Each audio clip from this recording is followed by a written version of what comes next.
আমি সোনারগাঁ জাদুঘর দিয়েই আমার ইউটিউবের ফার্স্ট ব্লগ শুরু করতেছি। আমি চাই আমার নারায়ণগঞ্জের সৌন্দর্য আগে তুলে ধরতে, তারপর ধরবো সারা দেশ এবং যদি আল্লাহ তৌফিক দেয় সারা বিশ্ব ইনশাল্লাহ। বাংলাদেশ লোক কারুশিল্প ফাউন্ডেশন আমাদের সোনারগাঁয়ের সৌন্দর্যের এক অংশ আজকে আপনাদের কাছে একটু তুলে ধরতে চাই। আর এই সোনারগাঁয়ের ভিতরে প্রবেশ করতে হলে আপনাকে 50 টাকা দিয়ে টিকিট সংগ্রহ করতে হবে। আপনি যখন সোনারগাঁয়ের ভিতরে প্রবেশ করবেন, ঠিক এই দিকটায় দু চোখ আপনাকে টেনে এই জায়গায় নিয়ে আসবে। আর এই জায়গাটার সৌন্দর্য এত পরিমাণ, নিঃসন্দেহে আপনার মন ভরে দিবে, মন জুড়িয়ে যাবে, এটা বলা যায়। আপনাদেরকে দেখাই সোনারগাঁয়ের সৌন্দর্য, যেন সকল সৌন্দর্য এখানে ফুটে উঠেছে।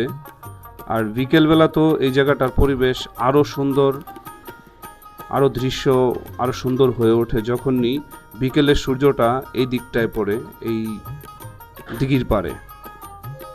দেখেন কি পরিমাণ সৌন্দর্য। আসে না ভিতরে আমরা প্রবেশ করি, ভিতরের সৌন্দর্য আরও একটু সুন্দর। এখানে যদি আপনাদেরকে দেখাতে চাই, আমি এটাও বলতে পারি আপনারা যত পরিশ্রম করে এখানে আসবেন, সকল ক্লান্তি এবং পরিশ্রম ঠিক এই জায়গাটায় আসার পর যখনই আপনি এই পুরনো বাড়িটার গেটের দিকে তাকাবেন, ঠিক আপনার এই নকশাগুলা, এই ডিজাইনগুলো আপনাকে মন জুড়িয়ে দিবে, এটা নিঃসন্দেহে বলা যায়। কি পরিমাণ কারুকার্য, ডিজাইন, নকশা এখানে করেছে তারা, আপনি দু চোখ এখান থেকে সরাতেই পারবেন না। এত সুন্দর একটি পরিবেশ তৈরি হয়ে যাবে। দেখেন কি পরিমাণ ডিজাইন, নকশায় এই বাড়ির গেটটি তৈরি করা, যদিও এখানে সর্বসাধারণ পরিবেশ নিষিদ্ধ। আমি যদি আপনাদেরকে একটু বলতে চাই, ডান দিকের যে সাইডটা আছে, গ্রামীণ পরিবেশে কৃষক কিংবা রাখাল যাই বলেন, গরুর গাড়ি দিয়ে তারা কিভাবে গরুর গাড়ি ব্যবহার করত, ঠিক এই জায়গাটায় এই দৃশ্যটা তুলে ধরা হয়েছে। আপনি দুই চোখে না দেখলে এটা সৌন্দর্য পুরোপুরি ফিল করতে পারবেন না। আমি সোনারগাঁ জাদুঘর দিয়েই আমার ইউটিউবের ফার্স্ট ব্লগ শুরু করতেছি। আমি চাই আমার নারায়ণগঞ্জের সৌন্দর্য আগে তুলে ধরতে, তারপর ধরবো সারা দেশ এবং যদি আল্লাহ তৌফিক দেয় সারা বিশ্ব ইনশাল্লাহ। আজকে এখন আমি অবস্থান করতেছি আমাদের নারায়ণগঞ্জ সোনারগাঁয়ের যে ঐতিহ্য চিরচেনা এক জায়গা, সোনারগাঁ জাদুঘর। সোনারগাঁয়ের জাদুঘরের একটু দৃশ্য আপনাদেরকে দেখানোর চেষ্টা করবো ইনশাআল্লাহ। আপনারা বলতে পারেন অনেকে, বাড়ি তো অনেক পুরনো, আর আপনি তো আপনার বাড়ির না গেলে, যেহেতু আমি আমার সৌন্দর্য দিয়ে আগে শুরু করতে চাই। আমি আমার নিজের সৌন্দর্য যখন সুন্দর হব, তখন সকল কিছুই সুন্দর এমনিতেই হবে। জি, আসেন আমার নারায়ণগঞ্জকে, আমার সোনারগাঁকে একটু আপনাদের কাছে তুলে ধরতে চাই। Let's go.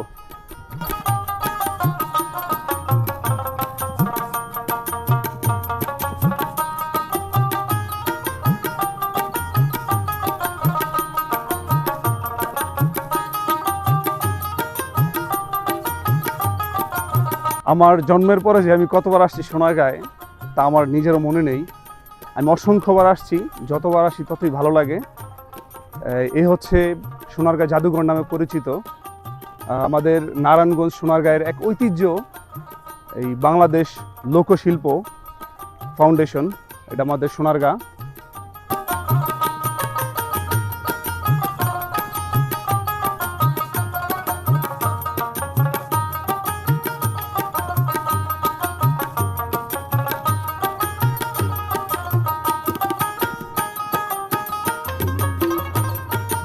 এ হচ্ছে এই জাদুঘরের ভিতরে আপনি গ্রামীণ কিংবা প্রাচীন সভ্যতার যদি কোনো সৌন্দর্য খুঁজে পান, ঠিক এইখানে খুঁজে পাবেন। আপনাদেরকে দেখাই, এই বৈশাখকে কেন্দ্র করে আপনি দেখতেছেন এখানে যে সুন্দরভাবে তারা কারুশিল্প, যেটা নকশি ডিজাইন বলতে পারি আমরা, আর্ট এখানে তৈরি হচ্ছে, আপনাদেরকে দেখানোর চেষ্টা করলাম।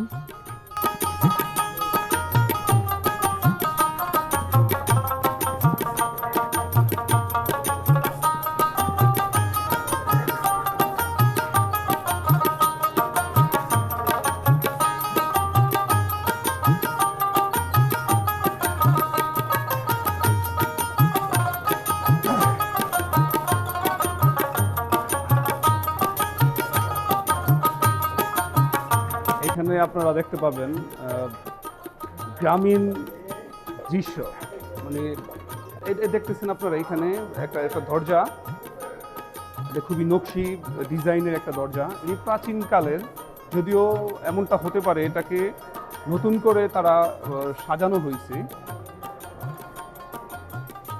তারপর দেখতেছেন এই যে এটারও কোনো এক রাজারা ব্যবহার করত কাঠের সিন্দুক। এটা কোন সময় কোন জায়গা থেকে সংগ্রহ করা হয়েছে ডিটেলস এখানে কিন্তু দেয়া আছে, আপনারা দেখতে পাবেন। এই সিন্দুক দুটো কিন্তু তারা সংরক্ষণ করে রাখছে। ভিতরে খুবই অন্ধকার, আমরা বাইরে চলে যাই। আসেন।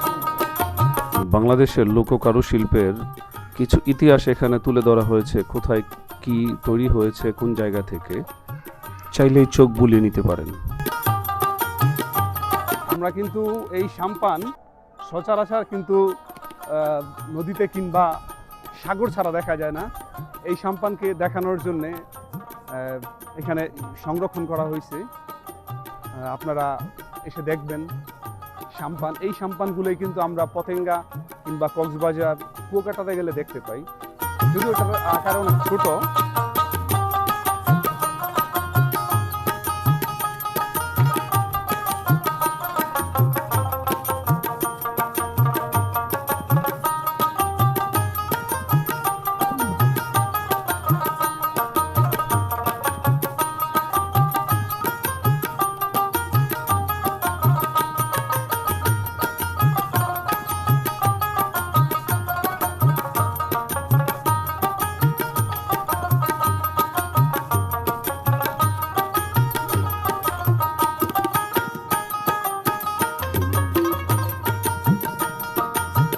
আমি নারায়ণগঞ্জ সোনারগাঁয়ের মানুষ, এত বছর এই পর্যন্ত এই লাইব্রেরিতে প্রবেশ করি নাই। গতকালকেই চলে গেল পহেলা বৈশাখ, আজকে দ্বিতীয় দিন। এই হিসাবে আমি কিন্তু সোনারগাঁয়ে যে একটা উৎসব মুখর পরিবেশ থাকে, আপনারা যদি দেখেন, আপনাদের দেখাই, সামনে দেখেন, এই যে ওরকম লোকজন লোক সমাগম কিন্তু এখন সোনারগাঁ জাদুঘরে হয় না। কেন হয় না জানি না, কিন্তু এটা আমাদের জন্য খুবই দুঃখজনক, সোনারগাঁ নারায়ণগঞ্জবাসীর জন্য। প্রতিনিয়ত শুক্রবার দিন এখানে কিন্তু এর চেয়ে লোক সমাগম এমনকি উৎসব মুখর একটা পরিবেশ তৈরি হইতো।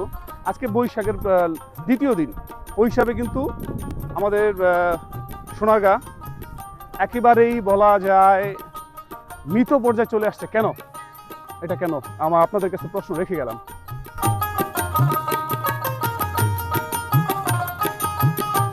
এই যে আপনারা দেখতেছেন এখানে গতকালকে ছিল যে কনসার্ট কিংবা লোকশিল্প, যেই বিভিন্ন গানের উৎসব একটা আয়োজন ছিল, আর কিন্তু প্যান্ডেল খুলে ফেলতেছে। ঠিক আছে, আজকে খুলে দেখে আসছি 1 সপ্তাহ 15 দিন নাগাদার কিন্তু এখানে একটা উৎসব মুখর পরিবেশ ছিল, এখন এটা আমরা দেখতে পাই। এটা কেন হঠাৎ, এই যে বৈশাখের দ্বিতীয় দিন তো আপনার উৎসব মুখর একটা পরিবেশ থাকে, হঠাৎ করে এটা তো এরকম দেখি নাই, আজকে কেন? এটা আজকে কেন, এটা একদিনের জন্য দিছে এটা, কারণ পরিচালকের নতুন সরকার তো এখন আপাতত একদিন দিছে, দেশের পরিস্থিতির সুবিধা মতো। ও আচ্ছা আচ্ছা আচ্ছা, হ্যাঁ আচ্ছা ঠিক আছে। বিষয়টা দেশের পরিস্থিতির কারণে হয়তো এবার উৎসবটা খুব সীমিত আকারে নিয়ে আসছে একদিনের জন্যে, এখন বিষয়টা বুঝতে পারছি। বৈশাখ উপলক্ষে সোনারগাঁ জাদুঘরে যে একটা উৎসব মুখর পরিবেশ আমরা দেখতাম, এখন এটা দেখতে পাচ্ছি না। না না, ওইটা নাই এখন, ওইটা হয়নি, অনেক কম হয়েছে, অনেক কম হয়েছে। জি অনেক কম হয়েছে। আজকে হ্যাঁ বোঝাই যাচ্ছে না যে এটা বৈশাখী মেলা। বৈশাখের দ্বিতীয় দিন, যে দ্বিতীয় দিন এবং 3 দিন 4 দিন যে মেলা যে লোক থাকে, ওই লোক এখানে আর কিছুই নেই এখন। শুধু কালকে কিছু লোক হয়েছিল, পয়লা বৈশাখ কিছু লোক হয়েছিল কালকে বিকালের দিকে, আর আজকে তো লোক নাই। একটু পরে 1 ঘন্টা পরে বন্ধ হয়ে যাবে ফাউন্ডেশন।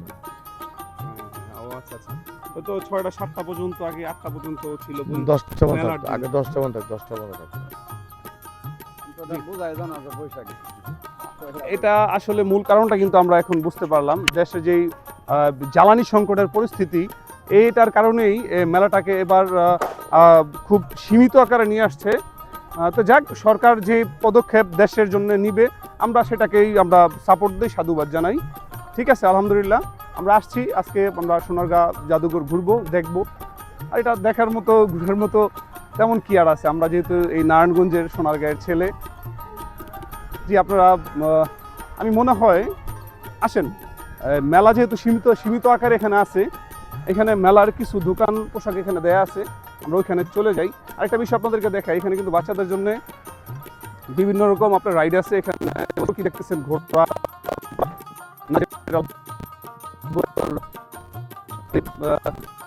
আইটেম, খাবার দাবার, ফুচকা, আইসক্রিম, বিভিন্ন দোকান এখানে আছে। আপনারা যদি দেখেন, আমি ভিডিওটা বেশি লম্বা করতে চাচ্ছি না। আমি এই বৈশাখ উপলক্ষে সোনারগাঁকে কিভাবে সাজানো হয়েছে জাস্ট একটু দেখানোর পরই, আর মেলাটাকে একটু পরিদর্শন করব, তারপরে আমি ব্লগ থেকে বিদায় নিব ইনশাআল্লাহ। আসেন।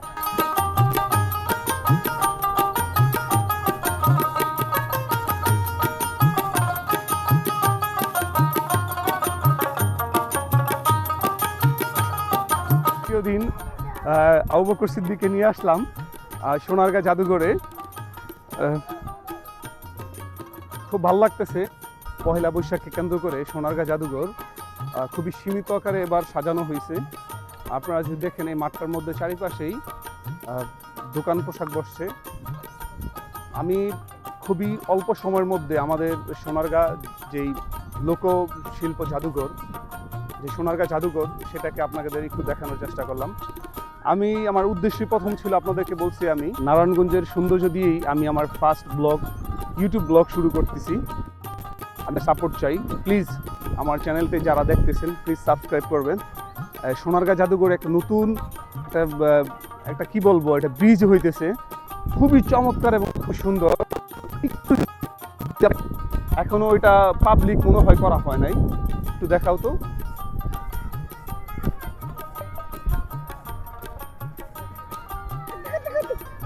জি, আপনাদের কাছে আমি সোনারগাঁর সৌন্দর্য নিয়ে কিছুটা দেখানোর চেষ্টা করেছি। আমি ব্লগ থেকে বিদায় নিতে চাই। প্লিজ যারা আমাকে ভালোবাসেন, প্লিজ আপনাদের কাছে বলবো আমার চ্যানেলটি সাবস্ক্রাইব করবেন। সবাই ভালো থাকবেন। আল্লাহ হাফেজ। আসসালামু আলাইকুম ওয়া রাহমাতুল্লাহ।